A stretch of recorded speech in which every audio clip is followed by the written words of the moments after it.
Welcome in, guys. Week 0 starts tomorrow. We have college football back, John. It is game day pick'ems.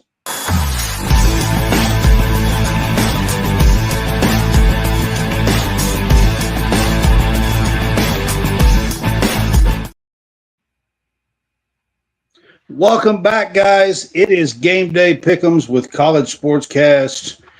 Got John here with me tonight. It is Friday night. And John, I thought maybe you might hit the high school football field this evening. So we did this just a few minutes later.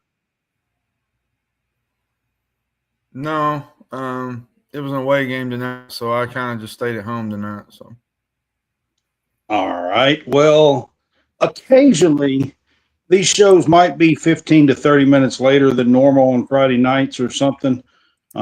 Because of some high school football action that John's trying to cover and help and do a little bit this year with. So just want to put that out there from the beginning. Welcome in. This is season 5 of College SportsCast. We have been doing these game day pick'ems for you guys for a while. The first thing I want to get to, though, real quick, for you guys is I want to talk about home field apparel. And if you guys will give me just a second here, the top left corner of the screen there, you will see our home field apparel QR code. And I'm going to ask you guys to scan that code. And home field apparel has over 190 collegiate teams, and you can get some vintage gear. I had that up on the screen. I will try to get back to that and put that up for you one more time while I'm talking about it. Get your vintage gear, man. Great time tailgate. They have the can't miss kickoff going right now. Bunch of new items, a lot of things to talk about, a lot of things to get, a lot of stuff to wear for new tailgating. It's a great time of year to hit them up for new products. Use our code CSCAST at Home Field Apparel. And I appreciate you guys for doing that for us. And then the rest of the show, guys, I'm going to have download our Roku app. We are now on Roku, Facebook, and YouTube with these 3 main shows that we do. There is premium. That's the reason why I want you to download the Roku app. We are covering Kentucky games and doing a lot of Kentucky stuff, some SEC events and a few things as well because of Kentucky. I actually got some news at the end of the show, so I'll tell you about it for Monday. I don't want to give it out right now, but all right. So download that Roku app. It's at the top. It's going to be at the top of the screen while we talk tonight. This is our Game Day Pick'em show, and we are excited to get into season 4. So, season 5. Welcome to season 5 of Game Day Pick'ems. This is our debut show for Game Day Pick'ems. We have not done one of these since like the Final Four. I mean, really, the championship game to be on the Game Day Pick'ems. It has been a while since we have done one of these, John. We do use Draftkings for our spreads, and I did look these up just 30 minutes ago to update them. So these are updated as of about 30 minutes ago when we go through and do our pick'ems. John, do you want to do the pick'ems first, or do you want to do a few? We've got about 3 or 4 little debate things that we're going to talk about. Which one you want to do first? Let's just do the pick'ems first and get them out of the way, and then we'll just kind of hit on the topics. All right. Sounds good. One last thing. Put this up here. Subscribe on our Facebook. It's only 99 cents a month. Would appreciate if you guys would do that. And subscribe on Roku. It is $2.99 or $25 for a year. So that is about $2 a month is all it is if it's $25 a year. And you get some premium stuff. We're going to do tailgating shows. We're going to do the catwalk at games.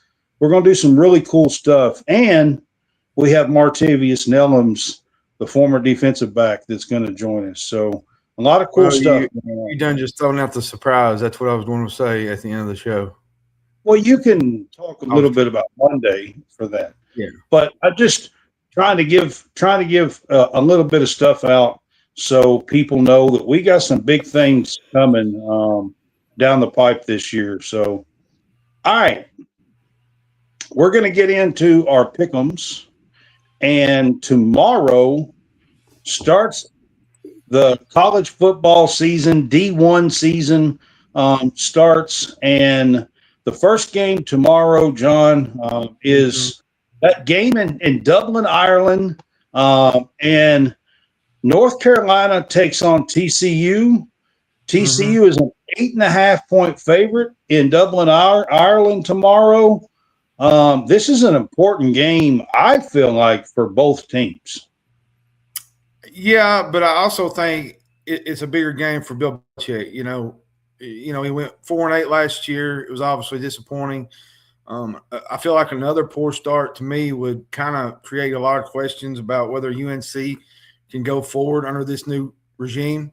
The good news is, Belichick had the offseason to kind of install his system, bring some portal players in. He brought the quarterback, Billy Edwards Jr. And to me, it's the offensive line. That's the biggest factor in this game. UNC, to me, they added a few pieces. They had some guys from the FCS level, and they're going to be thrown in the fire against a really good TCU front. And I really think Bill Belichick needs a response in this game. My prediction, it's 8 or 9? It's 8.5. I'm going to be honest with you. I don't expect another 48-14 blowout, Brad. It's in Dublin. New quarterbacks. You got Jaden Craig on one side, Billy Edwards on the other. There's a lot of unusual circumstances here. It's an international game. You expect a slow start at first. I mean, teams trying to find college game day will be there. This is because this is a standalone game. College game day be there. It's. I actually don't think they're going this trip. Are they not going? They have been the last 2 or 3 years. I don't think they're going this trip. No. Huh. Okay. Well, then throw that out. They have the last 2 or 3 years they've been there, but of course Notre Dame played in it. They have. I'm gonna pick TCU to win outright. I think UNC hangs around for a while, Brad, but I just feel like TCU's front takes over. Craig doesn't need to be, Superman. He just needs to avoid the mistakes. They can give North Carolina short fields. TCU, to me, is a safer team because it has fewer things that can go right. UNC needs Edwards to play well. They need their offensive line to kind of hold up and their defense to improve from a year ago. TCU pretty much needs their defense and running game to do what they need to do. And that's why I think I'm going to take the Horned Frogs to win this game. All right. So let's talk about Sonny Dykes for just a minute, because I think there is some outside low-key expectations that this TCU team could possibly sneak back into the college football playoffs. And if that's the case, John, this is a mighty important game for them. They can't slip up here. The thing that kind of concerns me a little bit is the Jaden Craig factor, just because he came from Harvard and he's going to TCU. It's a step up in competition a little bit. But, you got to play the game. And you got to learn the system, and TCU has a really good system. They've had some really good quarterbacks, Josh Hoover a year ago, which he ended up going to Indiana, and now Jaden Craig. And he's under a really good offensive-minded coach in Sonny Dykes.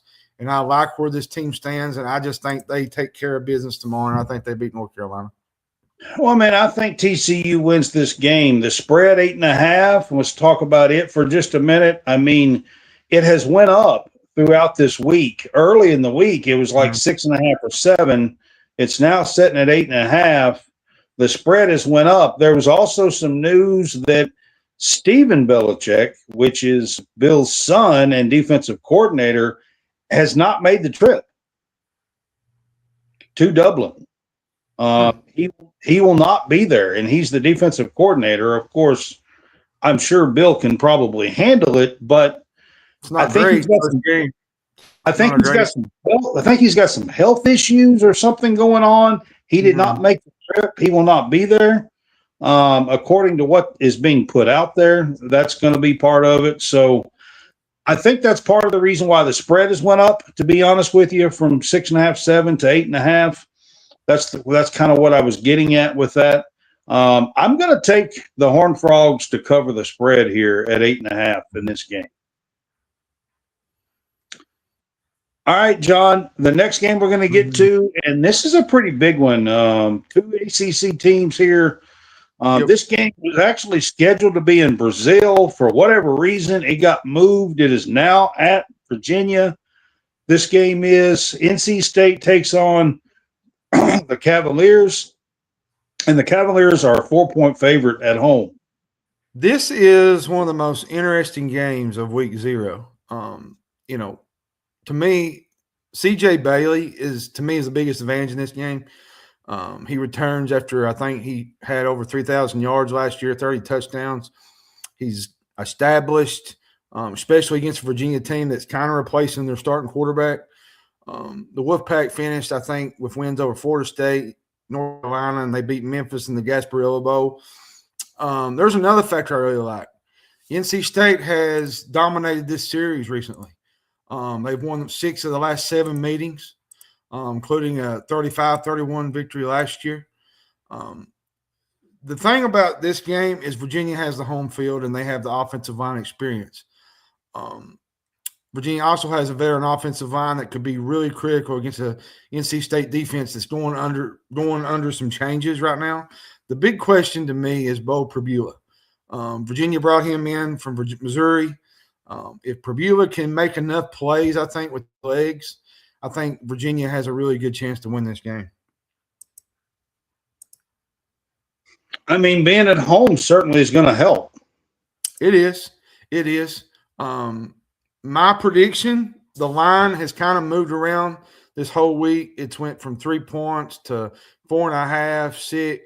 This is where I really think NC State wins this game. The spread's what? 4.5? It was 30 minutes ago, 35 Give minutes me ago. NC State plus 4.5. I think NC State wins this outright. Virginia had the better record last year, but I don't think Virginia is quite as good as they were last year. They lost a lot of production, particularly quarterback and running back. NC State now, they get CJ Bailey back, and that's the biggest thing for me is the quarterback stability they here. did lose Hollywood Smothers. That's going to hurt them a lot, I believe. But they do seem to replace running backs pretty well most of the time. I'll say this, though. If you're looking at this from a sleeper perspective, to me, this is a really big game for NC State. You get a road win over an 11-win Virginia team last year, I think gives the Wolfpack some, juice going into the conference. Some momentum, absolutely. Gosh, this 4-point spread on DraftKings here, this is a tough one. 4 points at home is not a big advantage. Just being at home probably gives you 2 or 3 points. So this is basically a pick'em game, with just a 4-point spread at home. I think I'm also going to take the 4 points and take NC State. Yeah, I'm with you on that one. Yeah, I think that's what I'm going to do on this one as well. All right, John, the next game, this is some games that we are going to talk about. I think this game is played tomorrow as well. This game I wanted to throw in because, John, in their very first year in D1, I think North Dakota State has an outside chance to making some impossible noise of maybe pushing to make a college football playoff spot in their very first year. They do. It's amazing to me what they've done at the FCS level. Yep. To me, this is one of the most intriguing games. They're making This their is a team, FBS. John, that has been upgraded into the Mountain West now because the Pac-12 took 5 teams from them.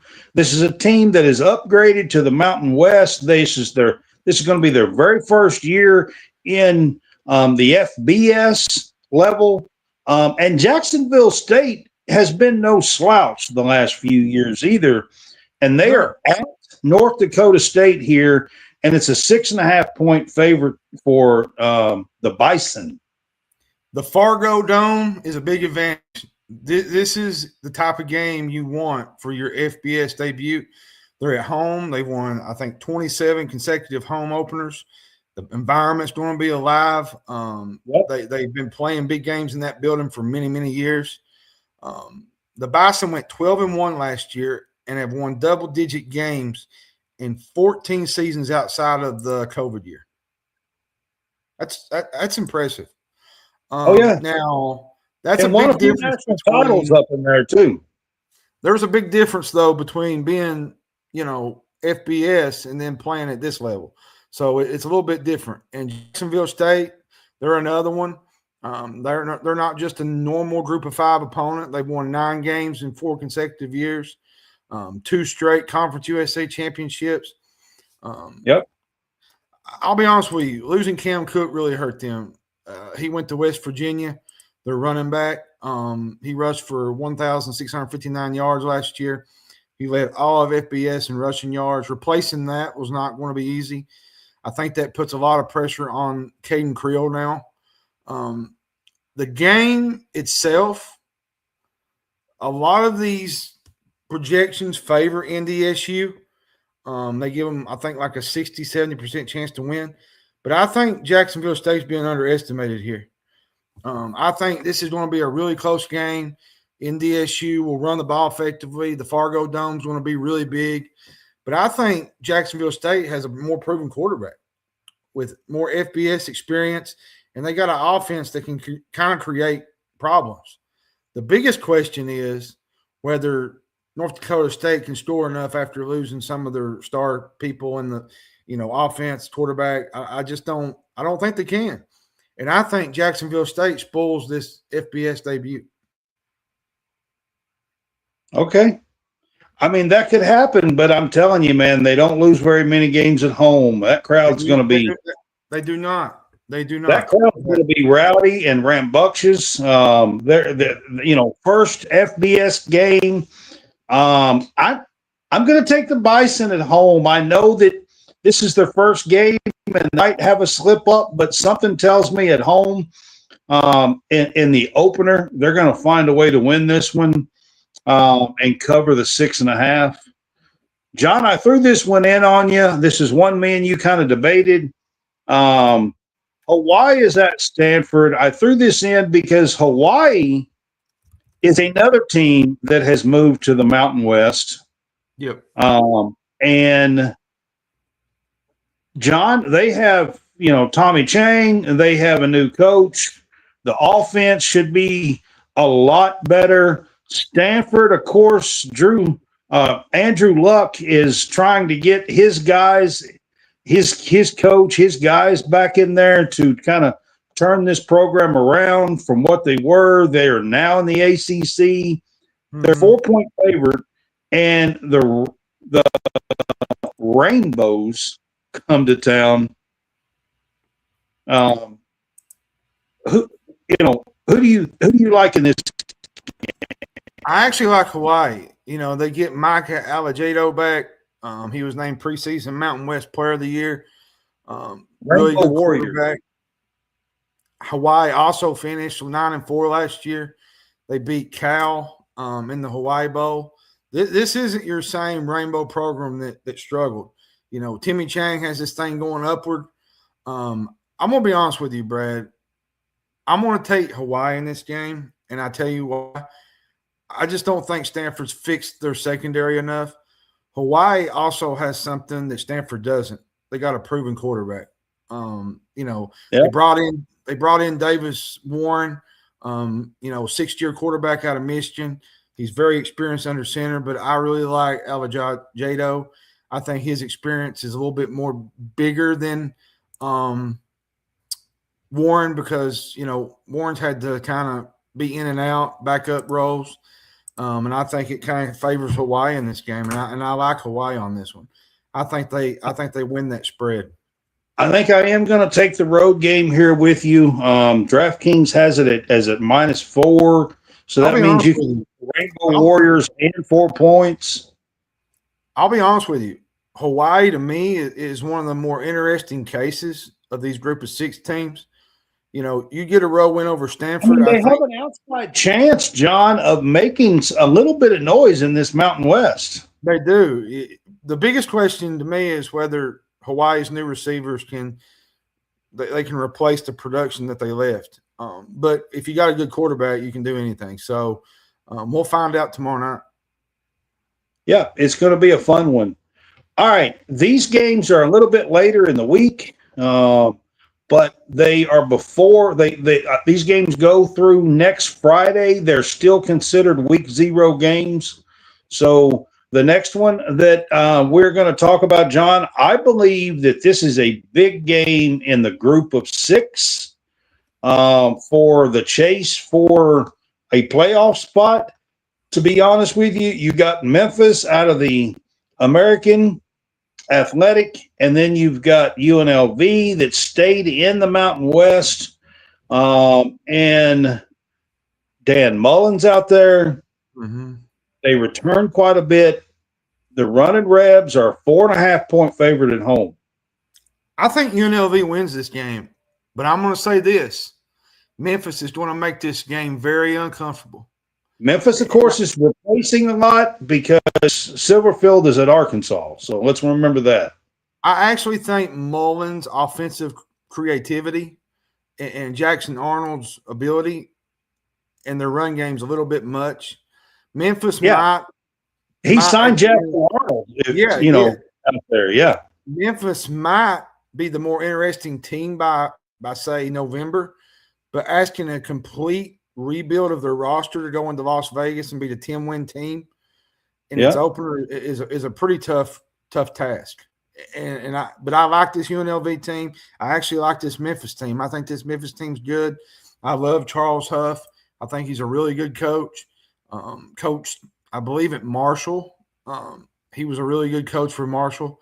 I like Huff, and I think he's going to build some things at Memphis. I mean, John, this is a week 0. I threw some of these games in that, we get a chance to talk about some of these group of 6 teams and Mountain West teams and maybe a Pac-12 team in here. And, a little bit of off the radar teams a little bit.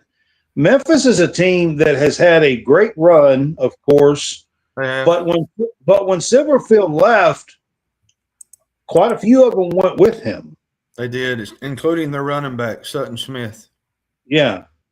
And Dan Mullen is now, I believe, in his 2nd year. Is that right? I think at UNLV? I think this is his 2nd year, I believe, at UNLV. But they are being picked as the possible favorite for the Mountain West out there in the conference. Mm-hmm. I'm going to take the Running Rebs at home. I'm with you. I think Memphis is having to replace an awful lot in the very first game to go on the road and to beat a team that might win the Mountain West, to be quite honest with you. So 4.5 points. I'm going to lay the 4.5 and take UNLV in this game as well. All right, John, we got 3 more games to get to, but I'm going to be honest with you, John. There may not be a more important game for a certain coach here than this game right here. Colorado is taking on Georgia Tech, and the Yellow Jackets are a 6.5-point favorite over the Buffaloes here. And, John, I'm going to start out asking about Dion and do you think Colorado is going to continue to be patient with him here? It's going to be tough. Thing about it is you as Colorado, you're going across the country against a team that pretty much has momentum from last season. Georgia Tech did lose a little bit. I think they're maybe a slight notch under what they have been, but I actually think Colorado has some major questions going into this roster, to be honest. Their defense last year was so bad. So bad. Here's the thing. If Georgia Tech is consistently getting 4 to 6 yards on first down, this game could get away from Colorado really quick. And that's where, John, the offensive line for Georgia Tech is where this game is going to be won or lost. It is. And, they added Haynes. They brought him back. If Colorado cannot control the line of scrimmage, they're not going to win this game. Let's just be honest. I think Georgia Tech is the better team for controlling the offensive line and doing a really good job of that. I think Colorado's best chance is to turn this into a explosive game. If they're forced to kind of, get methodical down the field, I don't think they can consistently score against Georgia Tech. I did say his name right, didn't I? Because I sometimes get them mixed up. Yeah. Their coach? Brent Key. I said it wrong. I said Pry. That's the reason why I was. Here's the thing. Georgia Tech's going to lean on the run. They got a good run game. They're going to control the possession. They're going to create separation in the second half. This could be a big win for Brent Key because, they lost some. They lost some pieces. And they're playing spoiler again. And I think beating Colorado at home would kind of reinforce that idea that the Yellow Jackets belong in the conference race again. And I think they take care of business at home. And the best bet is Georgia Tech and 6.5. I think they cover this spread, Brad. I mean, look, for me, Dion, of course, when he had a couple of, stars go with him. Well, yeah, when he had Shadur and Travis Hunter. Yeah. So when he had a couple of stars go with him, he was kind of turning things around and things looked on the up. But since they have left, not been a good time. I think they won 3 games last year. And if they're going to have any chance at all to even have a chance to win 6 games and get bowl eligible, this game at Georgia Tech is an absolute must. It is. It's going to be tough because I worry about the line play, just like what you're talking about. I trust Brent Key and what he does and teaches on the line way more than I do with Dion. I mean, look, Dion is a skill guy, and he's going to have some skill players. But if you can't protect them, I mean, here's the thing that if you watch college football, you'll know a little bit about Georgia Tech. Their offense, Brad, is built around physical play and quarterback involvement. Look at Haynes King last year. If the Yellow Jackets establish this run, they control the clock, and they kind of force Colorado to consistently tackle in space. And that is not a good recipe if the defense is not improved. I'm going to take the Yellow Jackets. I'm with you, man. I just can't take the Buffaloes in this one, man. There's a part of me that hopes that they hang in there and have a chance, just because I do think Dion is good for the game. A good draw, for the game. And I'm hoping that the Colorado will be patient with him for at least another year here. But if he don't pick this up soon, his days are numbered, to be honest with you. Yep.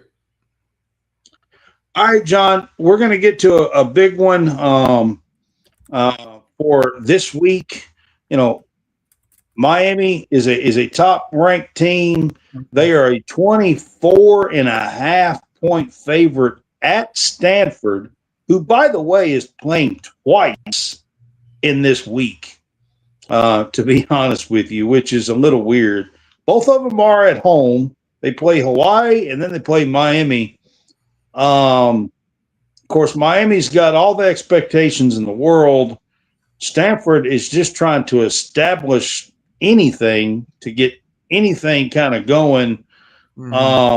This game, John, I'm going to be honest with you. I put it in here because it's a bigger game, and I kind of want you to talk about Miami. We've already kind of talked about Stanford against Hawaii here, so I'll give you the floor and kind of talk about Miami a little bit in this game.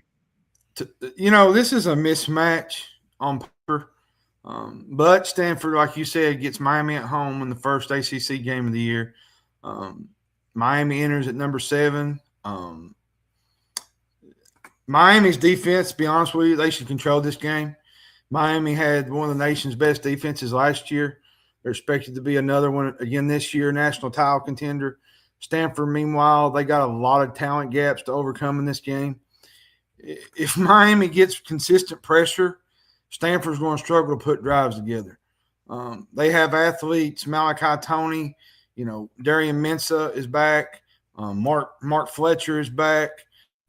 Here's the thing that Stanford has to do, and I say it all the time. They're going to have to slow the game down.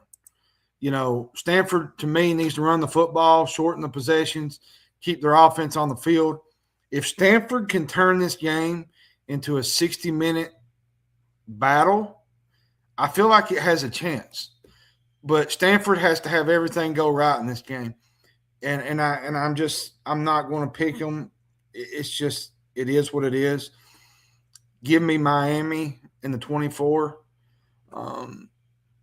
I think Stanford hangs around early before I think Miami defense takes over. If Miami is serious, I'll say this about winning the CFP. This is the kind of road game you need to dominate. You can't go out. It's a late game. 24 and a half is quite a bit to cover. And let's be honest with you. 24 and a half on the road. I say that because you're going cross country. You're playing a late game. And you don't want to be half asleep in this type of game. That's 3 touchdowns and a field goal still wouldn't cover this, So, that's a whole lot of points to cover on the road. I actually think – I said give me the 24 and a half. I actually think Miami does not cover this. I think Stanford covers this game. I think Miami kind of slow it down late in the game and kind of just run the clock out, to be honest. Yeah, that's possible here that Stanford can cover 24 and a half points. That seems like an awful lot on the road. Look, I do think Miami handles this game pretty easily, but you could win this game 38-17 and not cover the spread. So pretty much, yeah. You know what I mean? So you might be right. The bet here might be Stanford on this, although my brain tells me that you should pick Miami to cover. So I don't know. Maybe don't overthink it. Well, if you're that's sort of like the next game we're talking about Fresno State and USC. I don't see USC losing this game, but I also don't see to expect a 30-point blowout. Fresno State is another team that that has stepped up. They've got a chance. People are saying that their team is going to be quite a bit better and a chance to maybe make some noise in the Mountain West this time. USC, of course, Lincoln Riley still has some question marks on his program out there at USC. It is. And they're 23 and a half point favorites an hour ago on DraftKings. Yeah, the thing is Fresno's defense is pretty good. They returned several pieces from a defense that was 9-4 last year. if they can pressure Jaden Miava, they have a chance. But that's saying a lot. I think he's the difference in this game. He enters to me as one of the more intriguing quarterbacks in the country. He ranked 5th nationally last year in throwing for yardage. That's a major problem for Fresno State. If they can't generate much pressure, I think he's got the talent and the arm talent to kind of put this game on ice. So I think I'm going to give you USC, but I'm also not going to give them the points. I'm going to take Fresno State in the plus 22. This is a game where winning to me isn't enough. USC needs to look like a team that is changed and looking to play for a college football playoff. They have not looked themselves the last 2 or 3 years. And Lincoln Riley needs to figure this out and figure it out pretty quick. And I think like you said, John, this Fresno team has a pretty good defense coming back. They do. And USC, even though they've got Lincoln Riley, and he was an offensive guru there for a while with Heisman winners and everything that he did. They also, a lot of people don't know this. Years, they haven't been, though. A lot of people also don't know this. They also got a really good running back in King Miller. Really good running back. So the offense is going to be really good this year. To me, the question mark for USC, I've said it, the last couple of years has been their defense. Yeah. If they can figure out how to fix their defense, I think they're playing in the college football playoff this year. They just got to figure out how to fix the defense against some of these top teams like Oregon. USC wins this, and I'm going to be honest with you. I think there's a chance they cover. I'm not sure that I would bet this if I was a betting person. I wouldn't be shocked if Fresno State won, to be honest. It's just at the end of the day, you gotta. I mean, it's on the road. It's at USC. I would think they would play ball out there, to open the season. Mm-hmm. I would think, but I mean, you never know. Well, look at the FCS. There was like 3 or 4 upsets last night in the FCS. I mean, it's college football. Expect the unexpected. All right, guys. We had 8 games that I picked out.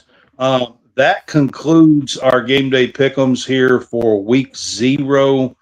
Man, it is really good to be back talking about games and talking about spreads, and we look forward to the season with you guys and doing our game day pick'ems. This is one of my favorite shows. I love talking about the big games each week. And we look forward to doing that starting next week. I hope you guys enjoyed some week 0 games here. I looked at it this year, and I thought, you know what? There's a few games that I thought might be at least worth talking about. So we went ahead and done a week 0 game day pick'ems in year 5, John. Next year there won't be no week 0. No, there's not. So, all right, we're going to get to a few topics. We are not going to spend a ton of time on all this because there's so much chaos and so much crap going on. And here's the deal. Nobody knows how long these court orders are going to be in effect, when the appeal's going to come, what's happening next, who's filing something next. I mean, Lord have mercy. There's no end to this crap, John. You can say, oh, well, such and such won a court battle today. Well, congratulations. Tomorrow, it's going to be something different. Yeah. I mean, but here's where I want to start, John. I want to start with this guy. That's where I want to start. Because in the college football landscape, John, this guy right here, somebody's got to take him down a notch. For real. Like, he believes he is completely above any rules. I thought that he had learned a little bit. Clearly, he has not. A Louisiana court is helping him out today. Imagine that. I mean, I just can't hardly imagine that a Louisiana court would help him after him running off and running to LSU in the offseason. I mean, that's a shocker. I can't believe that they would do that. But this guy is a loose cannon and off the wall and ignoring any and every rule that the whole college sports system has had since the beginning of time. And I want to start with that because in college football, he has been an explosive, off the rails player in all of this since last November, John. And it's getting old. It's getting really old. Well, for those that don't know, Kiffin has been recruiting players who received court orders, allowing them an additional year, which includes Daquan Wright and Xavier Harris. He is contacting pro teams when they are playing in preseason games and trying to get them to come back to college. Not only trying to get them to come back to college, but he is even encouraging them to file the court papers to do it. Well, and then the controversy escalated when the SEC adopted their rule prohibiting athletes with prior professional affiliations. Yes, that was my next topic. But yeah, that was my next topic. But just sticking with Lane Kiffin, I'm telling y'all, this dude is really pissing me off. But here's the twist, Brad. A Texas judge now has temporarily blocked the SEC's new eligibility rule, meaning the legal situation is still going. The order prevents. This is all temporary bullshit. Like, it could change tonight, tomorrow. Who the hell knows? Like, there is no end to this shit, is what I'm trying to tell you. There isn't really just about one rule. To me, it's the whole collusion of NIL, portal, revenue, and eligibility. The NCAA's new 5-for-5 model is supposed to give athletes 5 seasons of competition within a 5-year window. But the class of 22 was essentially caught between the old and the new systems. That's why this could become, to me, one of the bigger storylines of the entire college basketball season. Now, John, they have to make a decision. I'm so sick and tired of hearing about, well, they should have included them. Well, how about there has to be roster spots for all that? How about there's like thousands of players that you're saying that just should have been on a team? I mean, like, you know, it's not quite that simple. You can't just say, it's just not that damn simple, to be honest with you. All right. Now, I want to get to this because this is what you was talking about. I mean, the SEC has tried to fire back. But, John, what really pisses me off is so has every other single league. Even the college football playoff committee is talking about making rules keeping teams with former professional players out of the college football playoffs. Yep.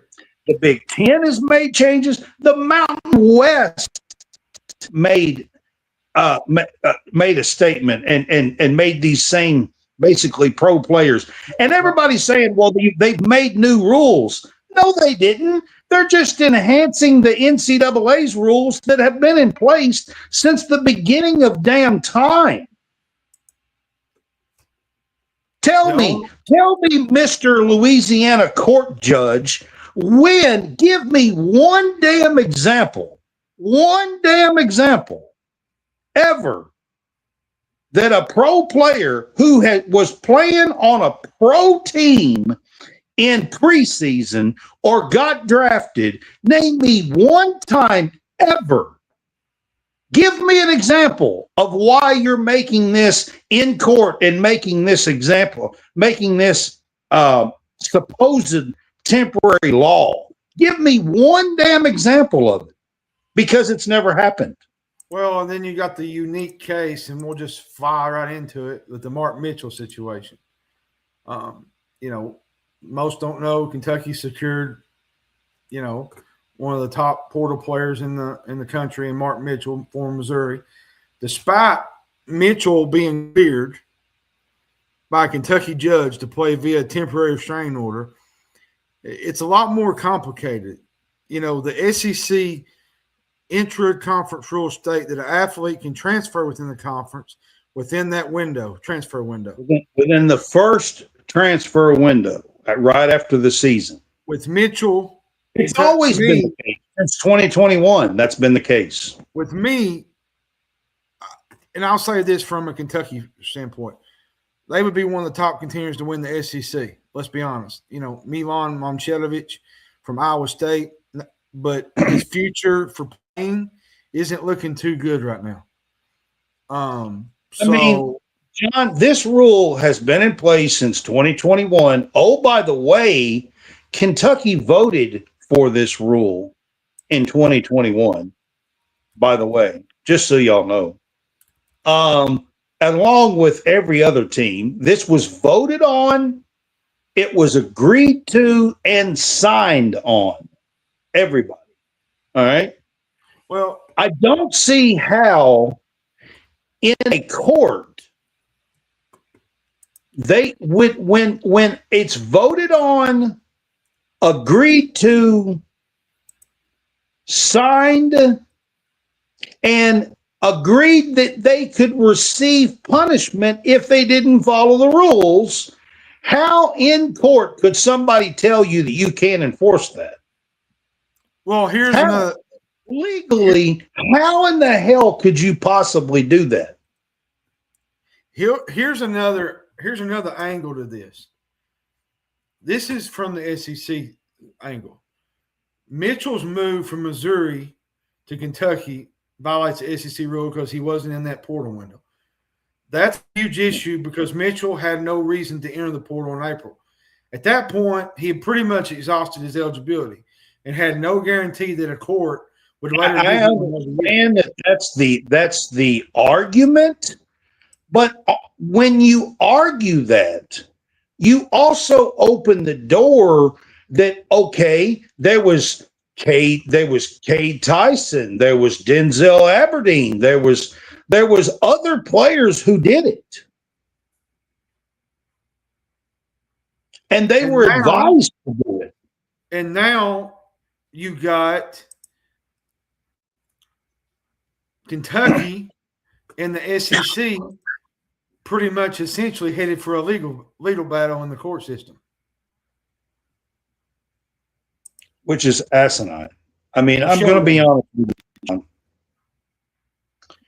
From my point of view, it's just like, let's talk about I'm going to switch this because there was some talk that Will Stein was talking to a running back who had been playing with the Seahawks. Yeah, TJ Yarden. On the preseason, Yeah. I'm going to switch this to this real quick because here's my point. Give me just a sec. Here's my point on this. The season is right upon us for football. It blows my mind that with the season on us, that these programs and that these schools are focused on legal battles instead of playing football. Yep. Why is Lane Kiffin focused on legal battles and breaking rules when LSU plays Clemson next fucking week? Please explain to me. I don't get it.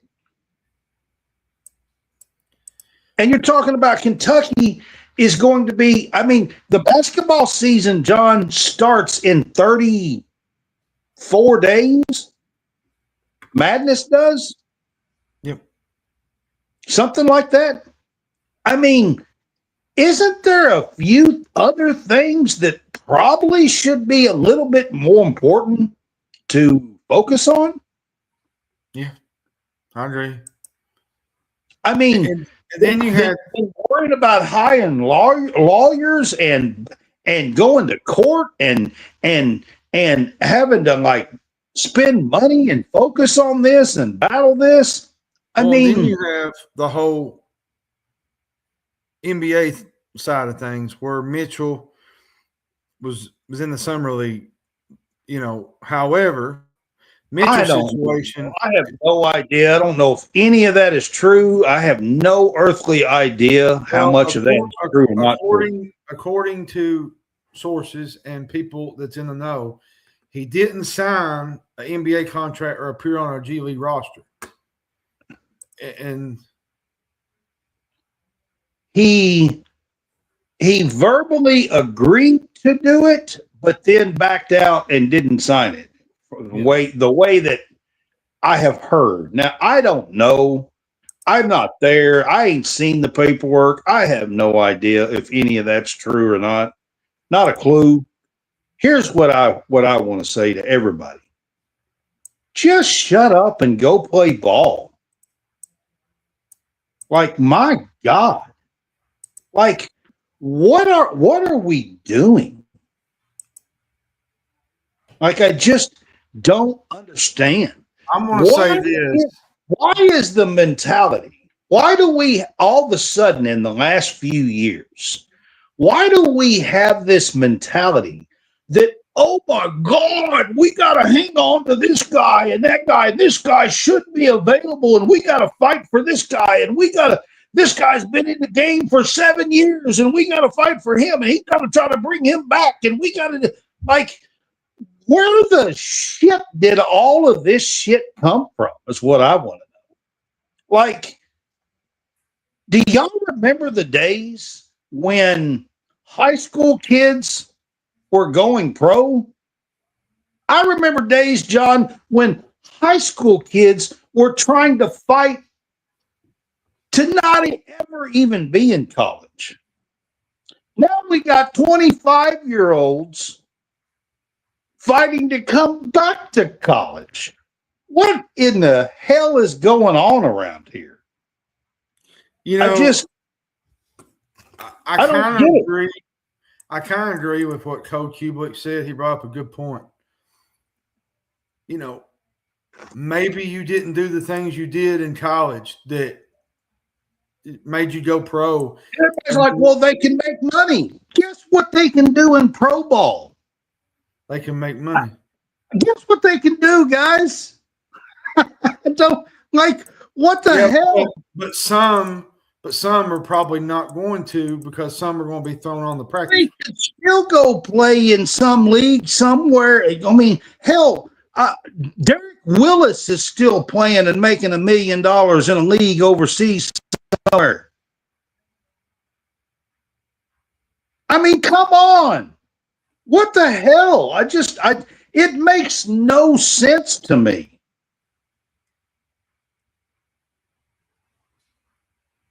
The whole thing makes no sense to me whatsoever. You're telling me, John, I'm gonna ask you about Mark Mitchell. Just for real, okay? Is Mark Mitchell a really good basketball player? Yeah. I think so. He was all ACC, last year. Was it? I mean, is Mark Mitchell the kind of basketball player that should be able to make a roster on an NBA team? Yeah. Then what in the hell are we doing? I don't understand. Like, I don't get it. it. I really don't get it. It absolutely blows my mind. Like, why is this guy? What is wrong with our mentality?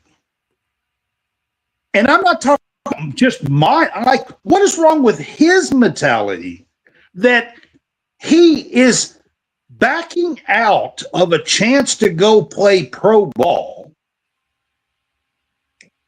and trying to fight his way legally spending money back into college when he is a good enough player to go play pro ball? Well, and you got to love the way he scores too. You know, to me, he's 6'9". He's not primarily a shot maker, so he plays really good defense. He's a good downhill driver. He uses his frame. He's a really good basketball player, and that style that he had last year really showed up. He led the entire league last year in free throw attempts per game as a senior. Really good. Mark Mitchell is a great player. I'm not taking anything away from his ability. Okay?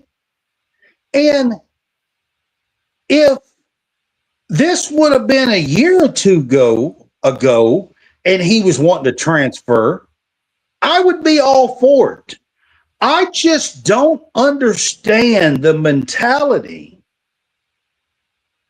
of backing out of playing pro ball and then having to legally fight your way back in courts through cost to try to go back to college. I mean, John, I'll be honest with you. If your kid was in school, okay, and they were a senior, they're not a sports guy, okay? Let's say they are a physicist, okay? And your kid is a senior in college, and he goes out in the summer in between after his senior year, and he goes out and he gets turned down for a job or two in the real world.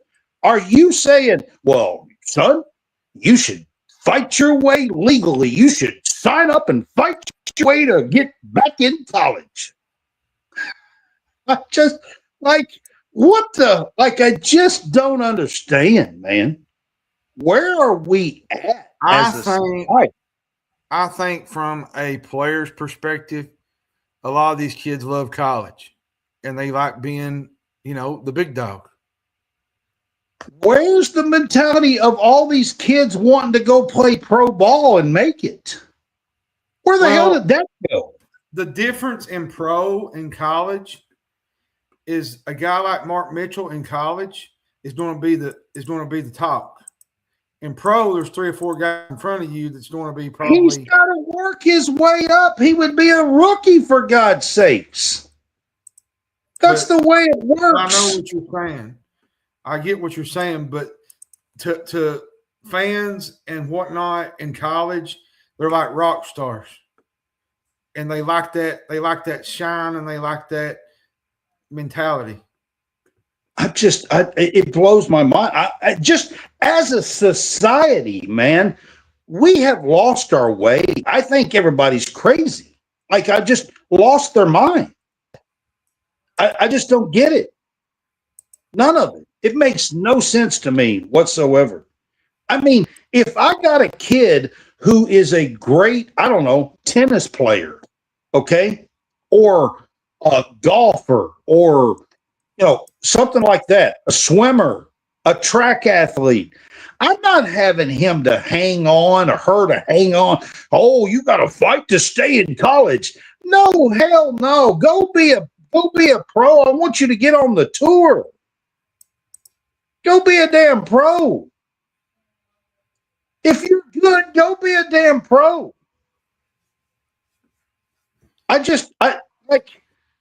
Why? I don't understand any of it. It makes no sense to me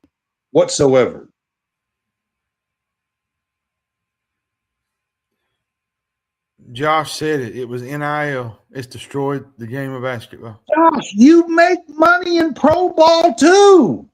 Yeah, but you make I'm so sick of that ignorant ass statement. You make money in pro ball too. Guess what else you can do? I hate to tell y'all, inform y'all this, but when you're in pro ball, guess what else you can do? You can make money off of your name, your image, and your damn likeness in pro ball. Go sign a shoe contract. Go sign for Under Armour. Get some apparel. You can make money off of your name, your image, and your likeness. Same fucking thing. I think we need to get off this because you're getting a little wound up. I mean, it's ridiculous. I just don't understand it. It makes no sense to me whatsoever. I got a kid who's great in golf or in tennis, and I'm just going to stay in college, son. Stay in college. You're 27? Who cares? Let's fight our way to get back and stay in college. What the hell kind of mentality is that? I just don't get it at all. It makes no sense to me. And I hate to tell you guys, but I'm not going to jump on board the other way around. I mean, it's just dumb. The whole thing is. Go make money, sign contracts, and make money off of your name, image, and likeness, and play pro ball.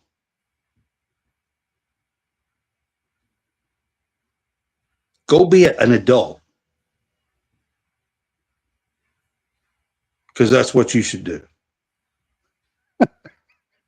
I mean, Lord have mercy. I just don't get it. I really don't, John. It actually kind of hurts my soul. Where has the real mentality of people and the go-getters and the people who wanted to make it and to get to pro ball and to get to the biggest, the highest league, where have all those people gone?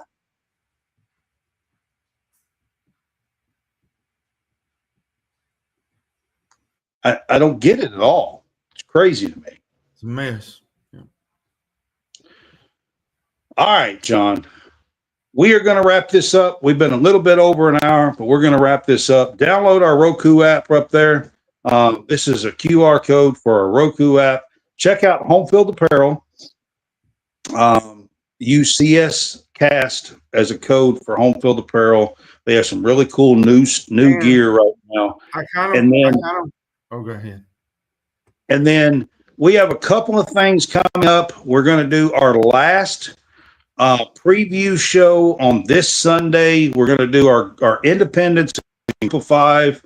Plus, John and I are going to do our college football playoff picks, predictions, 12 teams. We're going to do +3 contenders. Then we're going to do our semifinal 4 teams and our championship winner prediction for the college football playoffs. And then John on Monday night, I want to give you the floor. We're adding somebody to the team, and I'll give you the floor on Monday night. I want you guys to join in because it's going to be a fun show. It is, and I was just going to say the show Sunday will probably be really short. It won't be as long as the other ones. It will be a little bit shorter than the ACC previews. For everybody wondering, we're only going to cover 10 teams, not 17, not 18. It'd be a little bit shorter. So, but yeah, Monday it's Martavius Nellums. We became good friends. I think it might have been shorter than that. And former UKDB, played under Joker Phillips. He's going to be on with us, and he's going to give his insights. And he's going to be one of our player insight person that has been there, been through the all the things inside the facility, in playing game days, what it's like, that kind of stuff, what the feels like, what it's like preparing for a game, what it's like if you play one of those late games, what it's like sitting there and waiting, anticipating all day long to wait till 7 o'clock at night to kick off. Just things like that. It's going to be fun to get his insights. It is. It's going to be a lot of fun. And I had talked to LaRod King. I think it might have been a week or so ago, maybe even longer. And he had mentioned that he was going to come on, and there were some former players that was going to kind of, jump on the train with Martavius and maybe, get in on this. So a lot of things coming down the pike. Next Sunday, not 2 days from now, next Sunday, John Roberts and Jason Harrison is going to return with me to do our Big Fuss and weekend wrap-up show. We're going to do a combo show with them two. Jason Harrison is a former Ole Miss point guard, graduated in 2002, I believe, from Ole Miss. And John has a lot of ties in the Birmingham, Alabama, and Auburn communities. And it's going to be great to have them back. They were on with me in year 2 and year 3. So it's going to be great to have them on. So we have a lot of stuff going on here at College SportsCast. Gives me a break from you. Well, I mean, John, there's so much stuff that's going on to me that is absolutely asinine, to be honest. I just don't get any of it. I do want to say this. Folks, Kentucky plays football next week. I mean, another thing that nobody ever mentions, I want young kids, 17, 18 years old, to still have opportunities in college sports. I think it's majorly important. Yes. And all of us grown people who are fighting for 25-year-olds and 24-year-olds and 27-year-olds to stay in college are absolutely asinine, in my opinion. Or like these lawyers and judges and these grown-ass people. Like, how about we remember that this game is a launching piece for these 15, 16, 17, 18-year-old kids? How about we remember that? We remember that. And by the way, for those that don't know, I know a lot of our followers are my dad's age, and they don't – the TV situation is kind of up in the air on certain things. Next week, it's on the SEC Plus, because I wanted to kind of throw that out there because some of those folks might not have that. And I think first game the next few years is going to be on SEC Plus. And no, I did not call you old, Dad. I'm just saying his age range is what I was saying, that sometimes I get asked a few questions, we get messages. Where's the game at? Why is it not on TV? Why? Well, I'll see if I can find something where, maybe people can get it and put it out there. But man, it's going to be a fun year. I'm ready to focus on football and to quit worrying about all this mess, to be honest with you. I'm actually so hyped about the game and the new coach and Will Stein and Kentucky and just college football in general. I love college football.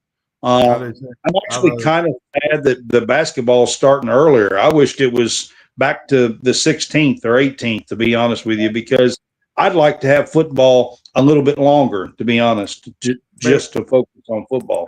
Better get ready for the Penguins. Yeah. So I did put out a scouting report on Facebook on our college sportscast page on the Penguins. They did play a game last night. Yeah, Mercy Hurst and beat them let's pretty be good. fair. Let's be kind of fair. Mercy Hurst ain't great. Well, I mean, I get that, but they are ranked 9th in the country in the FCS. They are. So I mean, they're not a nobody in the FCS. So if Will Stein is doing what he's supposed to be doing, I'm sure he's doing some scouting, to be honest. Mm-hmm. So, all right, guys. And there's actually going to be some new stuff at Kroger Field this year. They got new speakers. The concessions. Oh my God, concessions cheaper.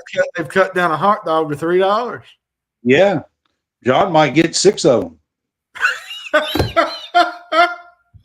Oh, we'll end on that note. All right. A beer was 10, now it's 5. I saw that and I was like, man, that's a pretty good deal right there. No 2 for 1. No drinking on this end. So 2 good. 2 for 1 on beers at ball games. I mean, come on. Oh goodness. Hey, you gotta have tailgating is having a little bit of fun. I'm responsible, guys. Do it responsibly. I'm an older person now, so I can say that. But have a little bit of fun. All right, guys, we're going to wrap this up. We have had a little bit of fun the last 10 minutes or so. So, yeah. All right. We will wrap this up. We will see you on Sunday for our Independence Group of 5 and college football playoff show, preview show. So we'll see you on Sunday. Y'all have a good one. I'm doing that.